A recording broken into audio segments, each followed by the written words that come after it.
Hi everyone, you have been asking for it for quite some time, so today I'm going to record a video on formal letter writing.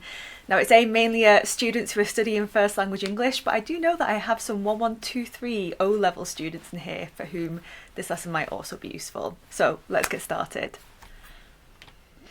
Now, as you guys know, formal letter writing can be tested for first language on both extended response, question 3, and also the directed writing question on paper 2, that dreaded question. Now, it's really important, firstly, to assess whether or not you actually have been asked to write a formal letter, right?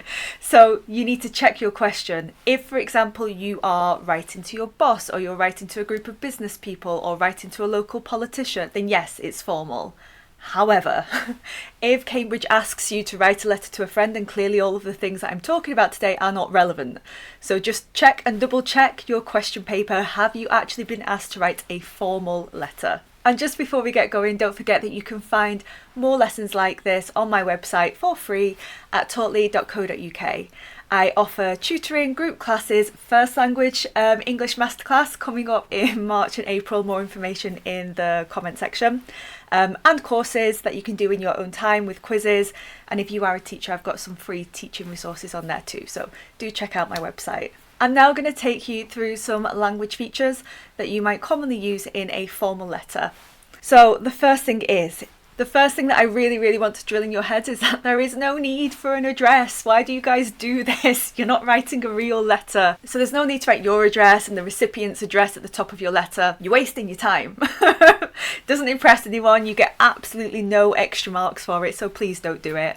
Don't forget that with writing a letter that you should always begin with a greeting and with a sign-off. So your greeting for a formal letter should be something like Dear Miss Baxter or Dear Mr. Smith. So better obviously not to say hi or hello, that's quite informal. Stick to Dear Mr. Miss surname, and that is much safer.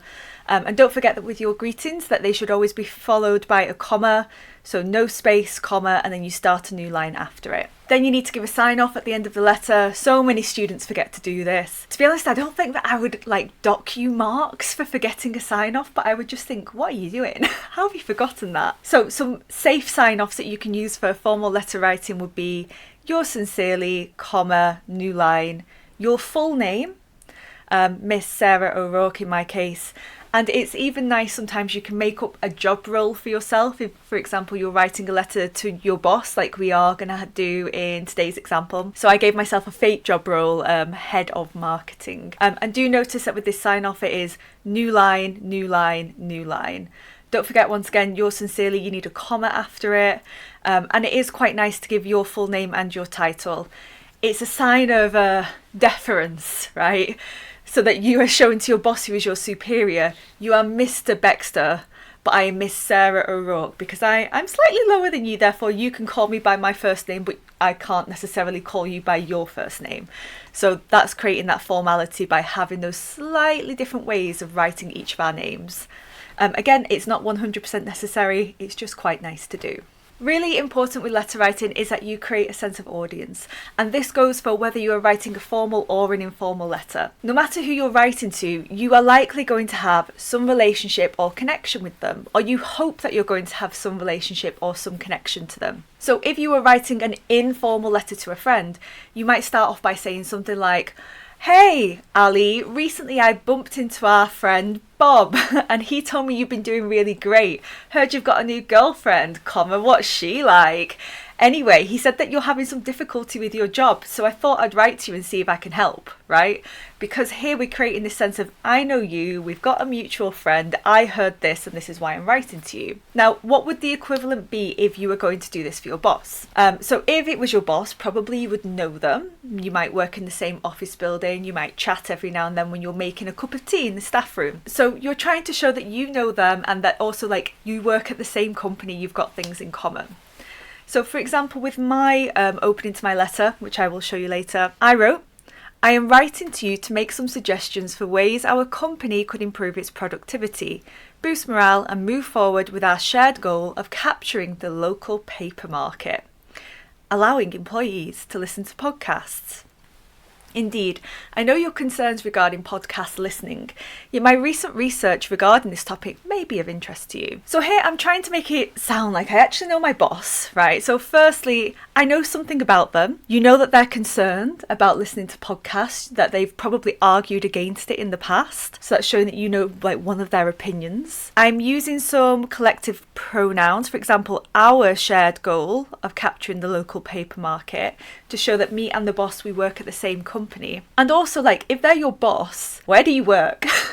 So unless the text says, it's kind of nice to make something up. So for me, I'm working at a paper company, right? And I'm selling paper to the local market. Yes, partially inspired by Dunder Mifflin The Office, if any of you guys watch that. Or I don't know if that's too much of a millennial reference to Gen Z, but yeah. So local paper market. So all of these things together make it feel like I'm a real person, my boss is a real person, the company's a real place, we actually work together, I know my boss's opinions, and this is why I'm writing to that person about that topic, therefore creating an effective sense of audience. The next thing I'm going to teach you is, frankly, a life skill. It's really important. Any of you guys wanting to be head boy, head girl, right? This is going to be very, very useful to you. It is flattery, or the art of sucking up. So people are more likely to listen to you, agree to you, like you, if they think that you like them and if you say nice things about them. And that is true with your boss. Now, obviously, you don't want to overdo it, or else your boss will know what you're doing and your co-workers will start to hate you for being a suck-up. But a little bit of flattery goes a long way. So remember, the boss is your superior. They have got an ego. They are at the top of the company. They think that they're very, very important because I'm running a paper company. What greater honour is there in life than being the boss of a paper company? So we should be trying to compliment them and sucking up to them a little bit in the formal letter. And again, that's showing that deference, like, I respect you. Like, this is the point of formal letter writing, isn't it? That you are at a lower status than the person that you're writing to. You respect them more than they probably respect you. And you have to show that level of respect and that level of formality. So for example, some nice flattery or sucking up right here. I know that you are also very scientifically minded. So did you know that listening to podcasts can reduce stress and boost energy? So here it's like, I know you are really clever and you're research driven and you care about science. So therefore I'm going to appeal to how intelligent you are by basing my argument about what the science says about podcasts. And it's subtle, right? It's not like, wow, Miss Boss, you're so clever. I always see you reading, so impressive. Wow. Right? So the art is, you can't go too over the top or else you seem creepy and or cringy. So we're trying to keep it subtle, but I think it's a nice thing to put in there. If you were giving a speech, a formal speech, it might be, thank you all for taking time out of your busy schedules. I know that you're all very important people and time is precious, right? So like kind of phrases like these help to suck up to your audience and also create that level of deference that we're aiming for. As with any type of formal writing, and this goes for report writing too, you should be avoiding informal punctuation. Now, in general, informal punctuation would be things like ellipses and exclamation marks, because they are usually associated with spoken language or being emotional. They would be great in interview writing, in speech writing, in magazine writing, but not here, not in formal writing. Okay, so the ellipses makes it seem like you're pausing and the exclamation mark makes it seem like you're excited or shouting, and obviously that's not a very formal way to speak. Another top tip for formal writing, and this goes again for report writing, for newspaper writing and so on, is that you want to avoid contractions. Well, what is a contraction? It is simply when you take two words and you combine them into one by omitting a letter and then using apostrophe. So for example, these are all contractions. Isn't, wasn't, I'm, didn't, won't, it's, we. Now, these seem more informal because they sound spoken, right? It's how we speak. The aim really with formal letter writing is to avoid anything that sounds too spoken. So again, these would be great in speech writing and in interview writing, but not for formal letter writing. So for formal letter writing, say instead, it is not, it was not, I am, it did not, this will not, it is, and we are. Avoid those contractions. The next thing is, with directed writing especially, you're going to be asked to discuss, argue, or to persuade. So when you're doing this, basically you're trying to say like, you think this and this is why you're wrong. Or some people think this, but this is the correct answer, right? And so whenever you do that, that can kind of annoy people because no one likes to be told that they're wrong, or no one likes to be told that like their perspective might not be quite right, and have you considered this other side? So you should always politely acknowledge their concerns. This is good for directed letter writing because it means that you can get both sides of the argument in anyway. So if you're writing to give those recommendations, suggestions, to argue, to persuade, you should politely acknowledge the other person's potential concerns before suggesting your counter argument. For example, whilst I understand that you may reasonably believe that listening to podcasts during working hours could be seen as rude, discouraging the collaboration that our company is well known for, podcasts can be a catalyst for further team bonding. So here it's like, whilst I understand that you believe blah, blah, blah, counter argument, blah, blah, blah. But notice I'm not being like, wow, can't believe that you don't trust your staff and you're trying to control us. What a terrible boss.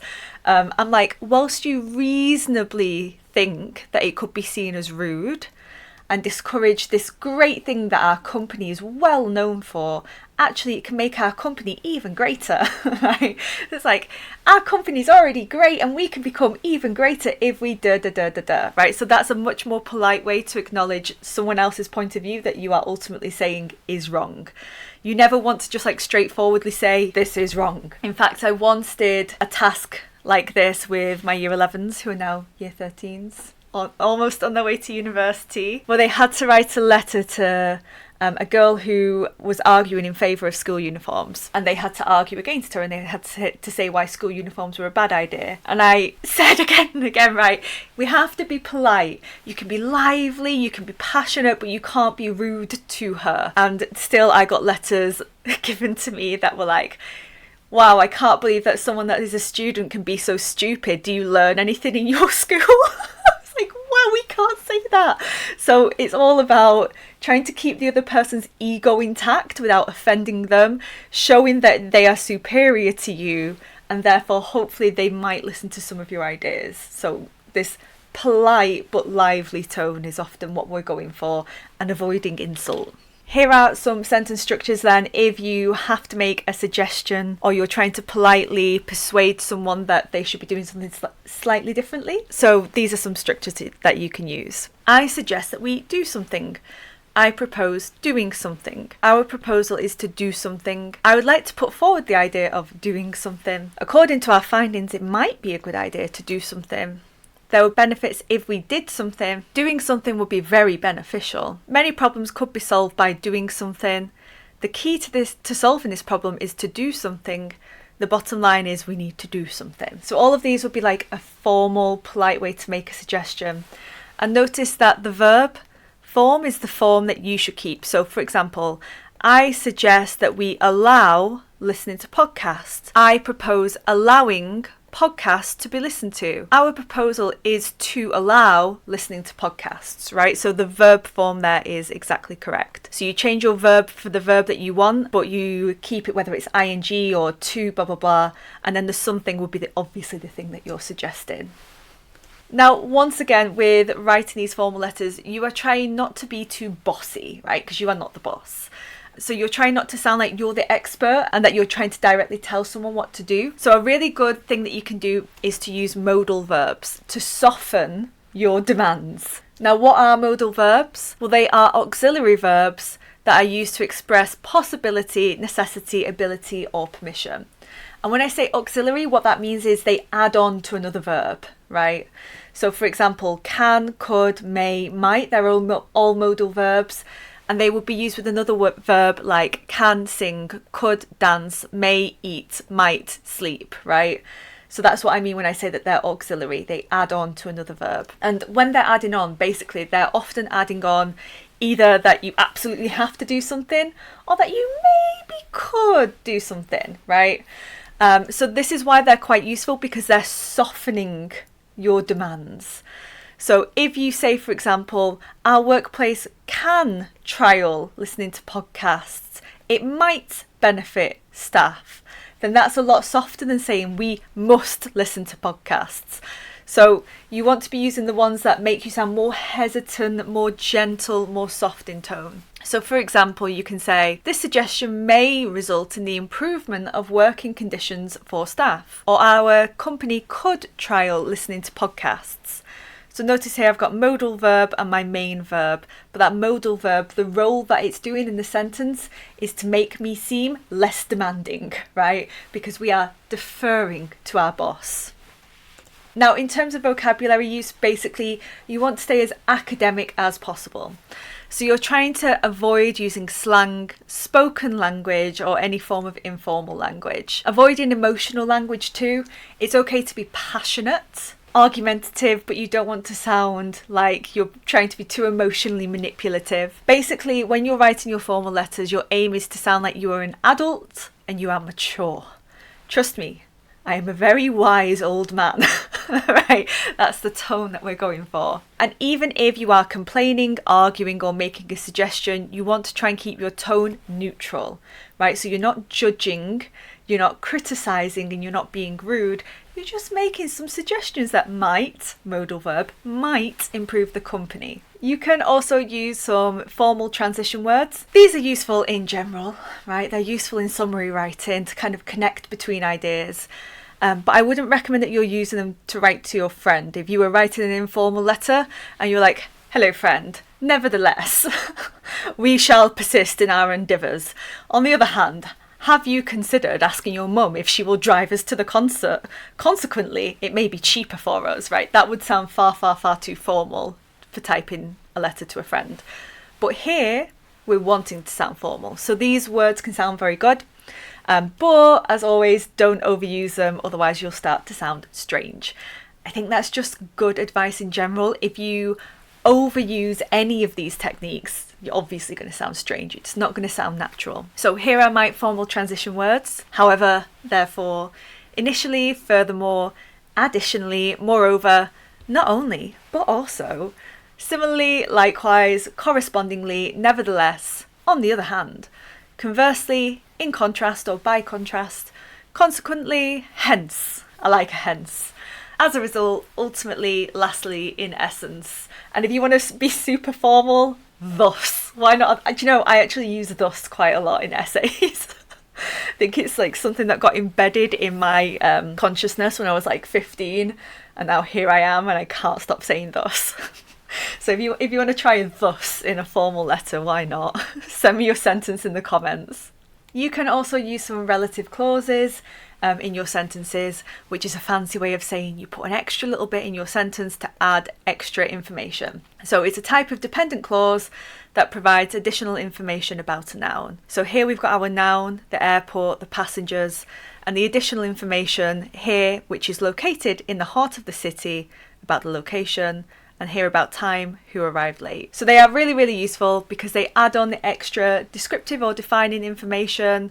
They help us to understand more things about the noun, and also you're getting marks for writing. So it's showing that you've got quite a nice control over your sentence structures. So to read out the full sentences, the airport, which is located in the heart of the city, serves as a major hub for international flights. The passengers who arrived late had to rush to connect their connecting flights. So a nice thing to do. It sounds formal, and it also shows off that you can use sentences and commas correctly.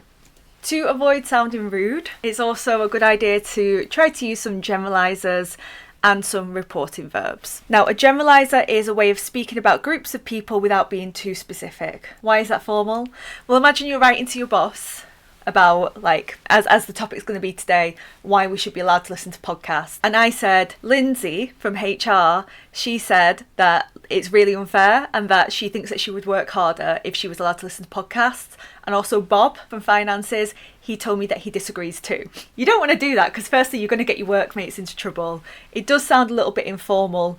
And I think it's better to talk like generally about people without being too specific. Again, this is just good life advice. So rather than saying Lindsay and Bob, we can say some employees, many staff, a small number of co-workers, other employees, the majority of our team, or a minority of our team. So try not to get your workmates into trouble, guys. And then reporting verbs, where you are reporting what other people think or have an opinion on. So you can say, mention that, have suggested that, complained that, observed that, stated that. So these are more like neutral ways. I mean, complained is a little bit less neutral.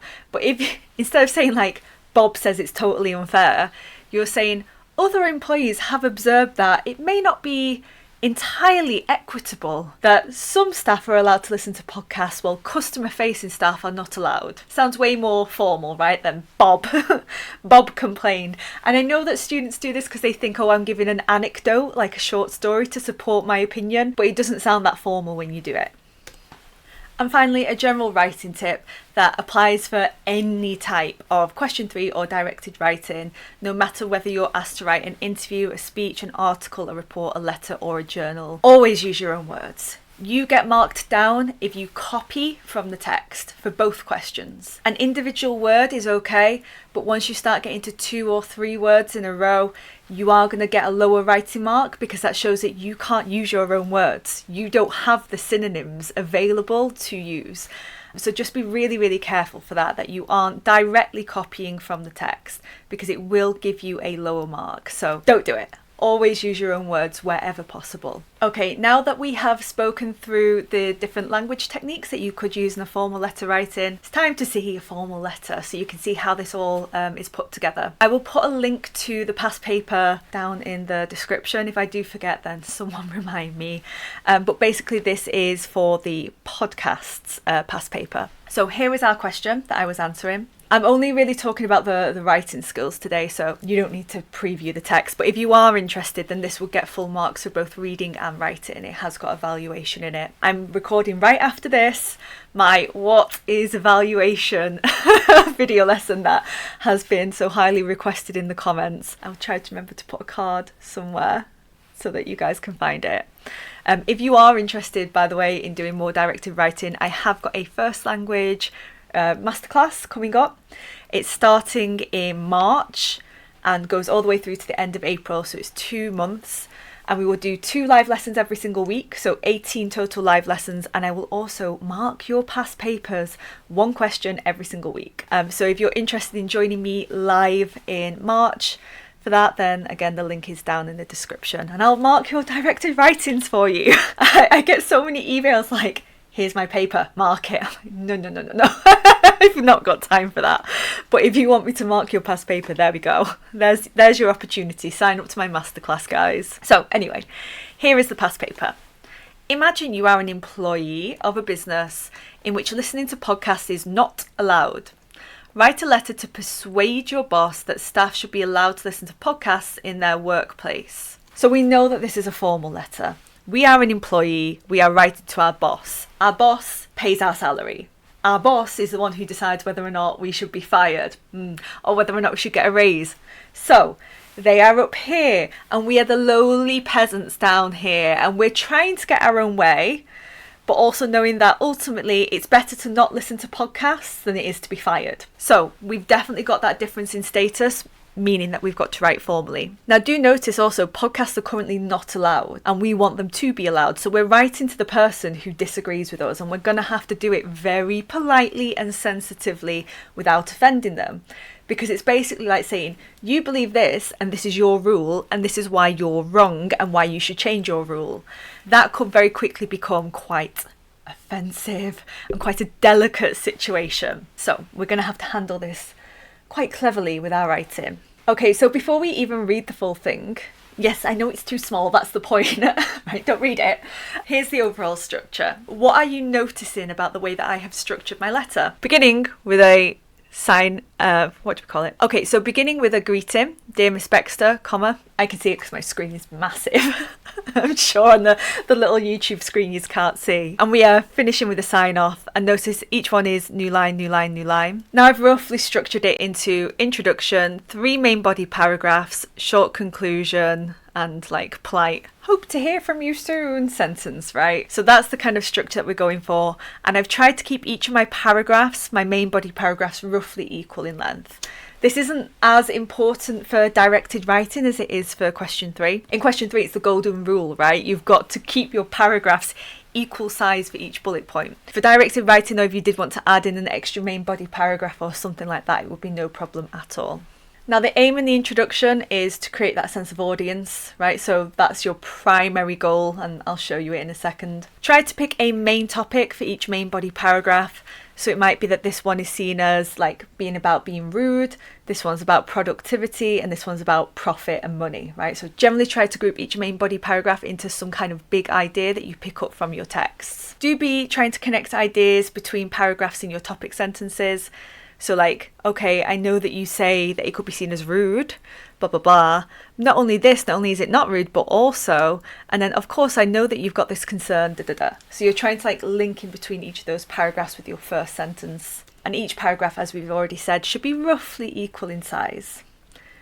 Let's actually read the thing. So, our greeting and introduction paragraphs. Dear Miss Baxter, I am writing to you to make some suggestions for ways our company could improve its productivity, boost morale, and move forward with our shared goal of capturing the local paper market, allowing employees to listen to podcasts. Indeed, I know your concerns regarding podcast listening, yet my recent research regarding this topic may be of interest to you. I'm already here is the art. I'm already spotting something that I don't really like about my writing. I said regarding twice in this paragraph down here, but that's why we should always proofread, right? So firstly, if you don't have a name for your boss, you can make one up. So for me, I went for Miss Baxter. Any British people, she's named after Sophie Ellis Baxter. You know the song, It's Murder on the Dance Floor. You better not kill the groove. Yeah. So that's Sophie Ellis Baxter right there. If you don't have a business that's given to you in the text, I've made one up, the local paper market. I try to create my sense of audience by saying like, oh, our company, our shared goal. I've tried to make my boss seem like a real person. I know your concerns regarding podcast listening, and again using that you to directly address my audience. I'm outlining my main concern or my main argument, which will be that it's going to improve productivity and boost morale. And finally, I am avoiding contractions by saying I am rather than I'm. The first main body paragraph now. Whilst I understand that you may reasonably believe that listening to podcasts during working hours could be seen as rude, discouraging the collaboration that our company is well known for, podcasts can be a catalyst for further team bonding. Team members could listen to podcasts on a wide array of topics, from marketing to improving sales, which might then be discussed together during break times, building stronger relationships between team members. Since there are many free educational podcasts, this can also be used as a method of completely free professional development, upskilling employees without costing the business any money. So here I'm being polite because firstly, I'm acknowledging my boss's concerns. I'm not just being like, here's why you're wrong. I'm like, you reasonably believe this, and here's my counter argument. I'm using a lot of modal verbs. I've got can, could, might, and can again. I'm trying to appeal to my audience, right? So this is one of the skills of this particular paper, and it would get you evaluation, just by the way, which is that, okay, why would a boss be persuaded? Ultimately, what do bosses care about? So this idea of like, oh, it can improve employees' professional skills without costing the business any money, that's something that would appeal to my audience. I'm thinking, what does my audience care about and how can I use that to convince them of a different opinion? And I'm using some lovely formal vocabulary. Here I'm trying to be using like my business vocabulary, like the way that bosses and workers actually speak in the office. So I'm talking about marketing, I'm talking about improving sales, I'm talking about team members, and upskilling, meaning to become like more skillful in your job. It's kind of like a cheesy office term. Teachers talk about it a lot as well. Time to upskill. So just kind of like that cheesy business talk. On to my second paragraph. Not only this, but podcasts can boost our productivity as they increase the speed of completing menial tasks. Whilst most of our work is incredibly interesting, there are some lesser favoured tasks, like data entry, that might be sped up with this method. This would also boost employee morale, as this tedious task can be completed in record time while learning on the job. Furthermore, I know that you are very scientifically minded, so did you know that listening to podcasts can reduce stress and boost energy? This seems like a very efficient way for the company to improve the mental health of its workforce, potentially reducing the number of sick days employees take. So, notice here I am remaining polite and avoiding insulting. So I'm not saying like the work is so boring, although it probably is. But I'm saying like the work is incredibly interesting, but there are some lesser favoured tasks. What I'm trying to say here is there are some really, really boring tasks that don't require any brain work. Please, can I listen to a podcast while I do this so that I don't want to run out of this building? Because that would offend your boss. So lesser favoured tasks for tasks we absolutely hate doing, that kind of polite vocabulary. I'm making some suggestions. So for example, like, oh, this would be a good way for the company to improve mental health, or it can speed up our work. I'm using neutral punctuation marks, so pretty much it's just question marks, full stops, commas here. Semicolons and colons and dashes would also be great, but I don't think I put any in. I've also got some formal transition phrases like furthermore, because this part of the paragraph is about tedious jobs and this part is about improving like the health and stress of the workforce. And once again, I've got some formal vocabulary here that you guys might want to steal and use in your own letter writing. Boost employee morale, tedious tasks, tedious meaning boring, but sounds slightly less offensive than boring. Reducing the number of sick days. And here again, I'm thinking, why would all of this appeal to my boss? What do bosses care about? Appealing to my audience. So like, oh great, the workforce are less depressed. Would the boss care? Hopefully, but maybe not. But do you know why they would care? If it meant that they had less sick days and so they could extract more work from their workers. So again, I'm thinking, why would my boss care about this? And just as a heads up, that part there is also evaluation. My third main body paragraph, let's read. Of course, I know your worries that listening to podcasts could be distracting and impair communication between staff. However, this is a fantastic way for staff to improve their listening skills. This may have a knock-on benefit to the company, as listening skills are vital to effective meetings, staff interaction and collaboration. Moreover, podcasts can always be paused at any moment, so should an important discussion occur, staff would then make the professional decision to pause their podcasts to engage with their workers. So once again, I am acknowledging their concerns.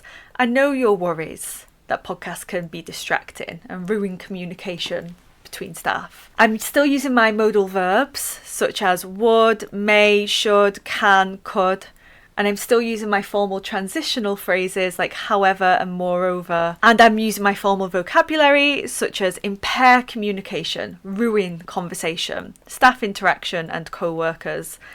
And still I'm appealing to my audience. Why would my boss care about all of this?